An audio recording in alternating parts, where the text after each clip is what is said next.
En el año 1834, las conspiraciones contra el gobierno haitiano se habían hecho presente una vez más en la isla de la Hispaniola, pero en esta ocasión las cosas irían realmente en serio. Por un lado, los criollos preparaban meticulosamente sus planes para hacer frente al gobierno haitiano por medio de un sistema de propaganda que haría que todos los habitantes de la margen este entraran en razón.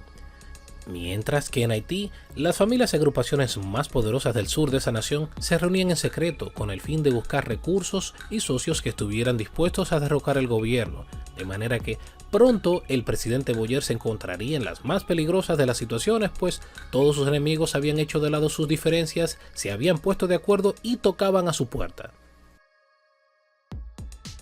Bienvenidos a Crónica 105, donde hablamos de historia dominicana. El día de hoy conoceremos la primera parte de lo que fueron los eventos ocurridos entre los años 1838 a 1843, años que marcarían tanto la historia haitiana así como la dominicana, pues en estos años fueron creadas la Sociedad Secreta La Trinitaria en la margen este de la isla y la Sociedad de los Derechos del Hombre y del Ciudadano en la margen oeste, asunto que provocaría que los opositores del presidente Boyer se unificaran y tomaran la iniciativa de lanzarse a derrocarlo por medio de las armas.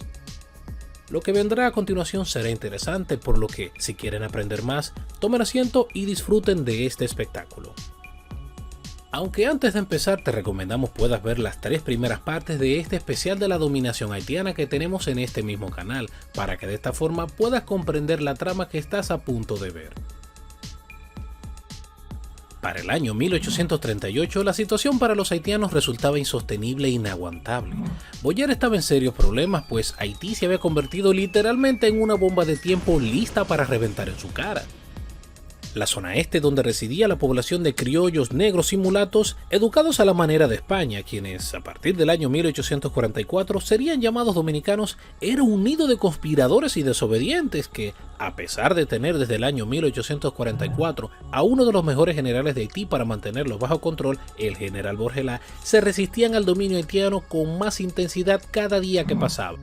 Y para empeorar las cosas, los franceses se le echaban encima, pues si Boyer no se las ingeniaba para pagarles, algo muy malo pasaría en Haití.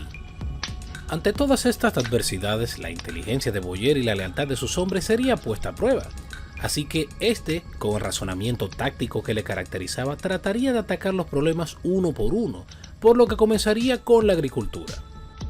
Para esos años, Haití era un país que vivía básicamente de las cosechas y la producción agrícola de importación, pero desde hace un tiempo estaban teniendo problemas con el asunto, esto por factores diversos como por cuestión de vagancia y ociosidad entre los parceleros, por sequías imprevistas, pero también por el hecho de que los dueños de grandes extensiones de tierra no querían someter sus títulos para ser regularizados por el Estado haitiano. Si estos hubiesen accedido de buena manera, todo hubiese sido mucho más fácil, pues así Boyer podría haber dado por terminado la repartición de terrenos a los libertos, un asunto con el que el gobierno haitiano venía forzando desde el año 1822. Sin embargo, nadie se quería someter a la legislación haitiana, pues a pesar de las intenciones de Boyer, no existían garantías de ningún tipo, y esto se debía a que sus propios soldados y funcionarios lo estaban saboteando. Es decir, los militares haitianos y criollos que eran altos funcionarios en el gobierno de ocupación militar haitiana habían adquirido de manera amañada muchos de los mejores terrenos expropiados a los comerciantes, exiliados y a la Iglesia Católica por el Estado haitiano a precios ridículamente bajos, por lo que estos no darían cuenta a Boyer de su nueva riqueza que consideraban su botín de guerra. Y lo peor de todo es que muchas de estas mañas fueron ejecutadas amparándose en la ley del 7 de mayo de 1826, adicional a la del 8 de julio de 1824, las cuales ponían en venta los bienes del Estado que no estuvieran reservados para utilidad pública. Sobre este hecho, José María Bobadilla, hermano de Tomás Bobadilla, un alto funcionario en el gobierno haitiano de origen criollo, afirma que durante esos años se dilapidaron los bienes de la iglesia y de los de aquellos criollos que estaban ausentes hacía muchos años, haciendo referencia a los ciudadanos que huyeron despavoridos a raíz de la penetración del ejército haitiano a la zona este en el año 1822, esto tras el fallido intento de gobierno de Núñez de Cáceres. Este afirma que las propiedades se vendían a precios ridículos, pues casas de 4, 6, 8, 10 y 12 mil pesos se vendían por unos 200, 300 o 400 pesos en moneda provincial y que en su mayoría eran adquiridos por militares y funcionarios del gobierno haitiano, cosa que despojaba del legítimo derecho de propiedad a los criollos y mulatos, quienes solo alcanzaban a apretar los dientes con rabia y ver cómo los corruptos funcionarios se llevaban lo que tanto trabajo les había costado. Sí, así era la vida en esos años. En aquellos años la corrupción del gobierno haitiano era evidente y Boyer era consciente de eso, pues a su despacho llegaban multitudes de quejas personales y escritas que le pedían hiciera algo con el asunto. En un principio prestaría poca atención a este reclamo, sin embargo, en los meses próximos los reclamos serían tanto que pronto terminaría hartándose de todo esto. Así que, como nadie quería rendir cuentas por las buenas, entonces lo harían por las malas. Por lo que el día 7 de abril de ese año, Boyer dictó una resolución que daba un ultimátum a los parceleros que rehusaban a cooperar con el gobierno. La cosa no fuese tan grave a no ser que este mandato despojaría de sus derechos de propiedad a aquellos que no sometiesen sus títulos a la regularización del gobierno. Recuerden que el objetivo de Boyer era individualizar a los parceleros para así ponerles cargas fiscales. Cuando esto se supo, los terratenientes, completamente alarmados, acudieron a toda prisa a las autoridades competentes tratando de apelar la inminente ejecución que se cernía sobre ellos y sus propiedades, y de hecho se saldrían con la suya, pues el 11 de agosto fue publicada una proclama en la cual se trataría el asunto con más suavidad, cosa que todos aprovecharon para seguir poniendo excusa tras excusas, siendo así que ya aún para el año 1840 el problema aún no había sido resuelto. Para 1834, el gobernador de la zona este no era el general Borgelá, sino el general Carrier, que no tenía el dominio ni el talento para diluir los conflictos del cual gozaba su predecesor. Era un hombre que solía usar su posición para beneficiar a sus allegados, asunto que también hacían sus subalternos.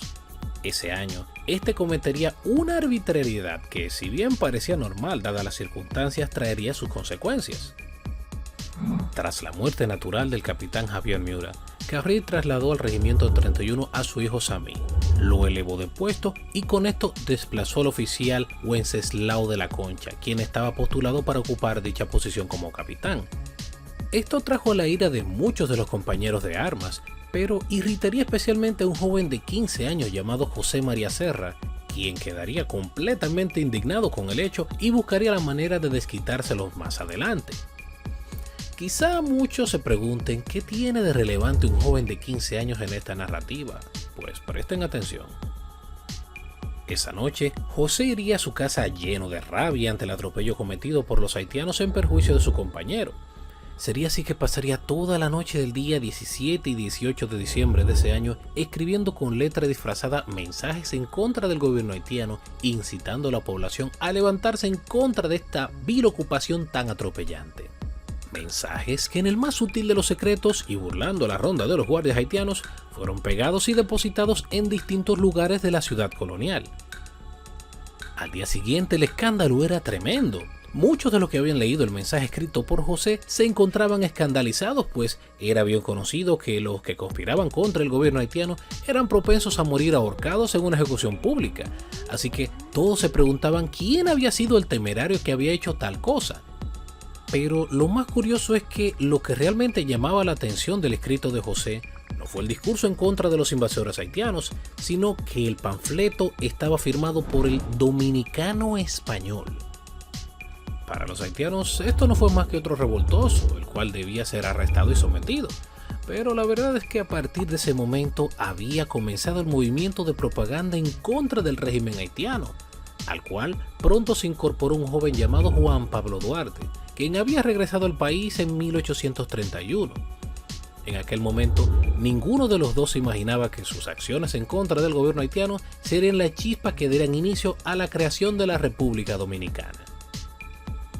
Quizá no lo sepan, pero Duarte y José Serra fueron grandes amigos, quienes compartieron el mismo sentimiento de ser libre de la ocupación militar que los haitianos tenían sobre los criollos. Estos secretamente pasaron desde 1835 a 1837 agitando la población dominicana con sus panfletos, los cuales eran distribuidos en diversas zonas de la margen este, tales como San Cristóbal, Baní y Asua, por lo que su trabajo propagandístico era conocido en el país.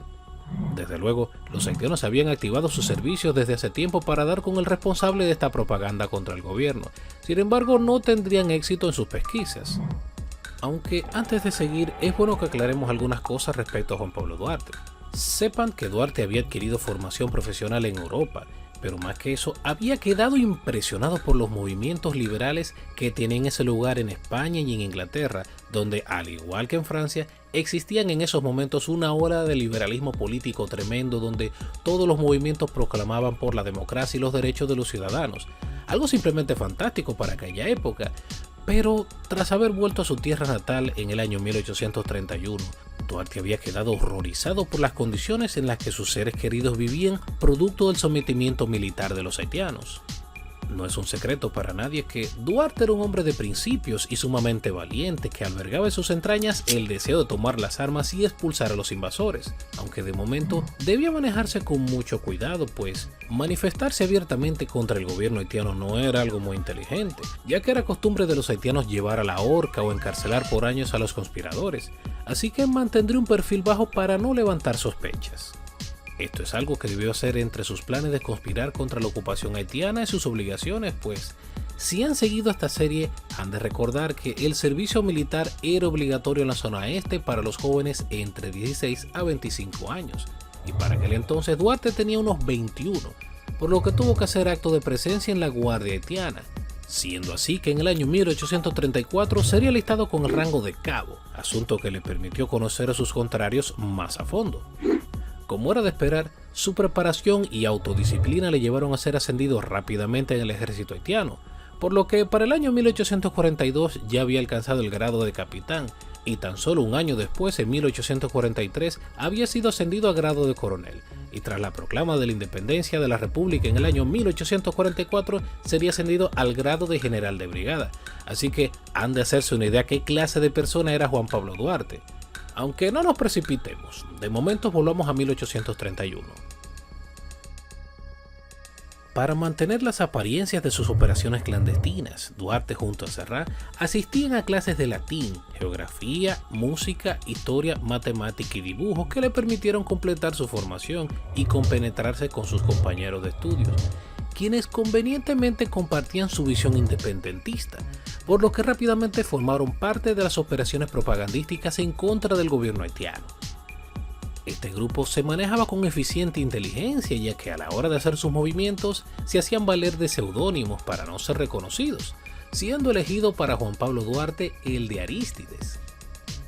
Así pasaría el tiempo, pero para el año 1838 Duarte se percataría que la labor propagandística que habían estado realizando durante todo este tiempo al lado de sus compañeros había creado el ambiente perfecto para hacer algo más formal que simplemente distribuir panfletos en contra del gobierno militar haitiano.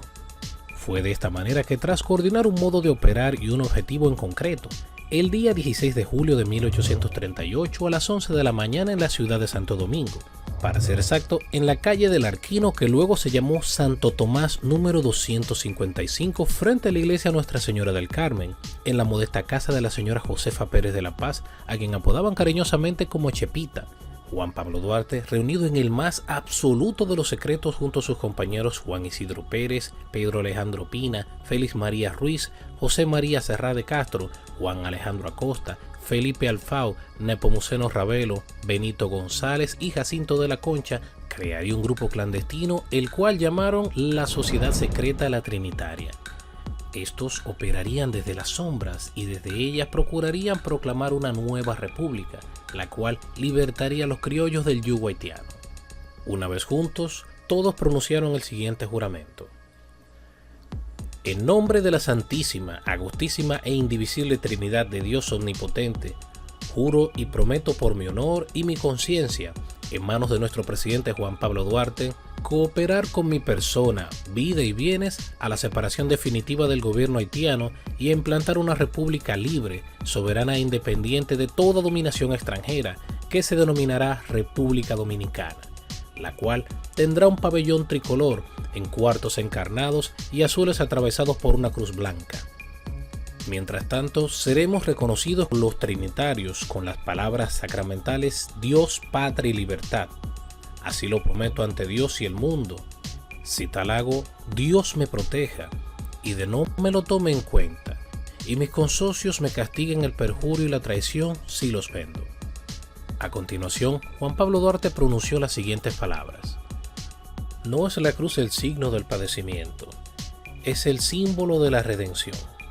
Queda bajo su égida constituida la Trinitaria y cada uno de sus 9 socios obligados a reconstruirla mientras exista uno, hasta cumplir el voto que hacemos de redimir la patria del poder de los haitianos". En ese momento, la humilde sala se llenó de un silencio casi sacramental, pues el juramento que acababan de prestar era uno bastante comprometedor, pues todos eran plenamente conscientes que la empresa que estaban a punto de iniciar pondría precio a sus cabezas, ya que oficialmente se habían convertido en un grupo opositor en contra del gobierno haitiano. Sin embargo, la valentía de cada uno de los presentes era innegable. Para ellos, era preferible morir en un intento por alcanzar la libertad que vivir como vasallos de un pueblo bárbaro. Oficialmente la organización estaba creada.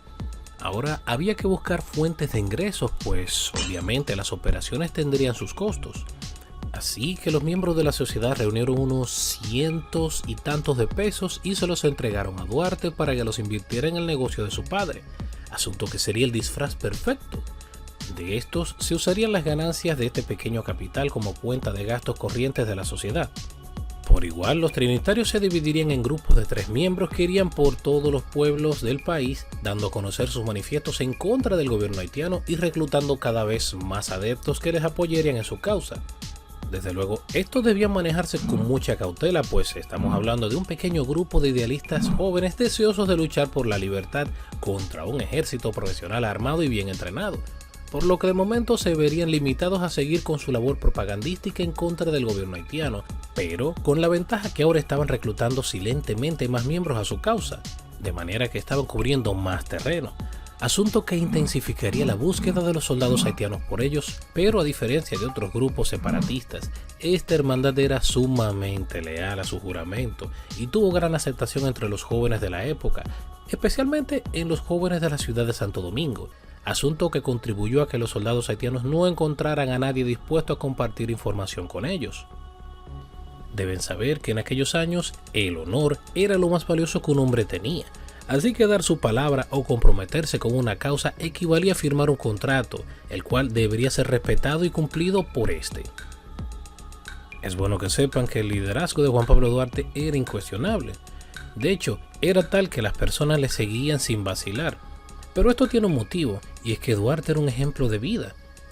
En sus apuntes, Rosa Duarte, hermana del patricio, relata que su hermano Juan Pablo enseñaba a los demás de manera gustosa y sin hacer distinción de clases ni colores, lo que le atraía una gran popularidad, siendo de esta manera que a las cátedras de idioma y filosofía impartidas por Duarte asistían blancos, negros y mulatos, los cuales eran tratados como hermanos por el patricio. La propaganda contra el gobierno haitiano iba en marcha, pero aún no era suficiente. Así que para ampliar sus operaciones, Duarte y sus compañeros en el año 1840 crearon la Sociedad La Filantrópica, la cual, bajo el lema de paz, unión y amistad, actuaría como la cara visible del grupo. Esta versaría sobre filosofía y la propagación de las ideas nacionalistas. Aunque luego de varios meses, el resultado de esta sociedad no había sido el esperado por los trinitarios, por lo que procedieron a crear la Sociedad La Dramática. Esto para mostrar obras que crearan conciencia revolucionaria entre la población de Santo Domingo. En estas se exhibirían obras teatrales clásicas como Roma Libre del dramaturgo italiano Vittorio Alfieri, La viuda de Padilla de Francisco Martínez de la Rosa, Un día del año 23 en Cádiz de Eugenio de Ochoa, entre otras. Todas estas obras eran mundialmente reconocidas, pero estas guardaban tras de sí un mensaje de liberación de la opresión. En esta última, todos los trinitarios se dedicarían a la actuación, por lo que su trabajo como dramaturgo se dio a conocer en toda la ciudad colonial y en zonas aledañas. No obstante, ante las aglomeraciones creadas por sus interpretaciones, debieron pasar por el escrutinio del gobierno militar haitiano. Así que al principio de sus operaciones teatrales, fue enviado para examinar el asunto un coronel de artillería, quien llamaban Santillana. Este, tras ver de qué se trataba la cosa, daría su visto bueno, señalando que aquello era cosa de muchachos y que era útil que los jóvenes haitianos imitaran a los dominicanos. Este comentario nació ante el hecho de que los trinitarios, o sea, los actores, en su mayoría eran personas jóvenes.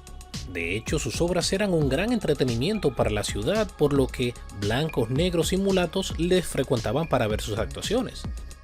El doctor Enrique Patín Veloz nos explica que don Manuel Guerrero, fervoroso partidario de las ideas independentistas de Duarte, convirtió el edificio de la antigua cárcel en un teatro de buen tamaño, por lo que el público tendría más acceso. Como se han de imaginar, no solo los dominicanos veían sus obras, sino que también los haitianos, quienes no dejaban de monitorearles. De hecho, en una ocasión llamaría la atención del gobernador Carrín una frase mencionada en uno de los actores en la cual exclamaba de la siguiente manera: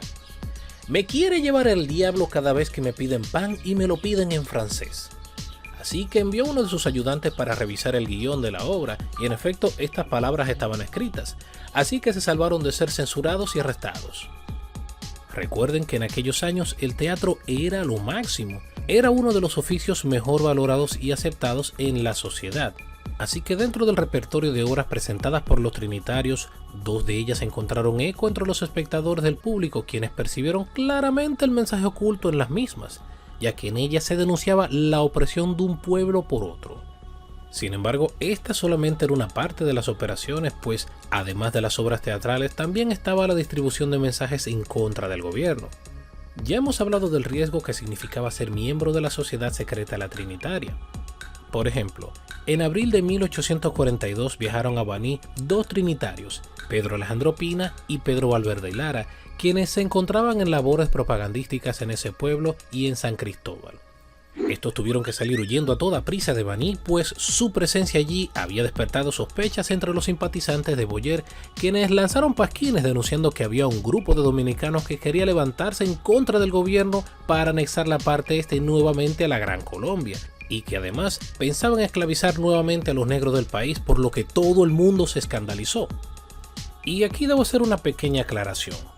Como han de imaginarse, el trabajo de los trinitarios ya era conocido por la población e incluso en Haití, pues hasta las manos de importantes militares haitianos habían llegado los panfletos de los trinitarios con mensajes en contra del gobierno. Así que como contramedida, el grupo de los pro-haitianos que apoyaba al presidente Boyer lanzaría brutales críticas en contra del trabajo de los trinitarios, vinculando el mismo a algo que todos odiaban: la esclavitud. Dentro de las múltiples acusaciones, era posible encontrar decir que en la zona este de la isla había un grupo no identificado que quería repetir las acciones de Núñez de Cáceres, cosa que traería un malestar sobre todos, especialmente los empresarios, quienes no recordaban este evento con agrado. Simultáneamente también había otro grupo de trinitarios trabajando su labor revolucionaria en Puerto Plata y en La Vega, en donde, según nos cuenta García, esas denuncias crearon cierta alarma y estuvieron a punto de ser descubiertos, por lo que de momento tuvieron que retirarse del lugar.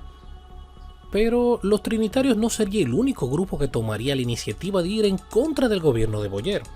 Del otro lado de la isla, en Haití, los opositores del presidente Boyer se organizaban en secreto en lo que sería conocido como una Sociedad de los Derechos del Hombre y del Ciudadano. Esta estaría dirigida por el señor Errad Dumesle, quien era primo del general Charles Errad Ayné. Dicha organización tendría como propósito luchar por la liberación del sistema político de Haití y el derrocamiento del presidente Boyer, pues, como ya habíamos mencionado en anteriores entregas, el manto presidencial que cubría al presidente Boyer era de carácter vitalicio, así que deshacerse de él no sería una tarea fácil. A diferencia de la sociedad secreta la trinitaria, quienes eran en su mayoría jóvenes entusiastas de familia promedio y un nivel económico limitado, la labor revolucionaria de la sociedad de liberales haitianos que buscaban derrocar a Boyer y establecer un nuevo gobierno lo componía la élite haitiana, es decir, personas influyentes y adineradas quienes no escatimaban en gastos en lograr su cometido. Estos sostenían sus reuniones por lo general en frecuentes banquetes de alta alcurnia, esto en las casas de los principales líderes mulatos del sur de Haití, en donde la oposición a Boyer ya era una tradición de varios años. Era normal ver en estos encuentros a personas muy influyentes y empresarios, además de militares de alto rango que compartían el común denominador de estar en contra del gobierno.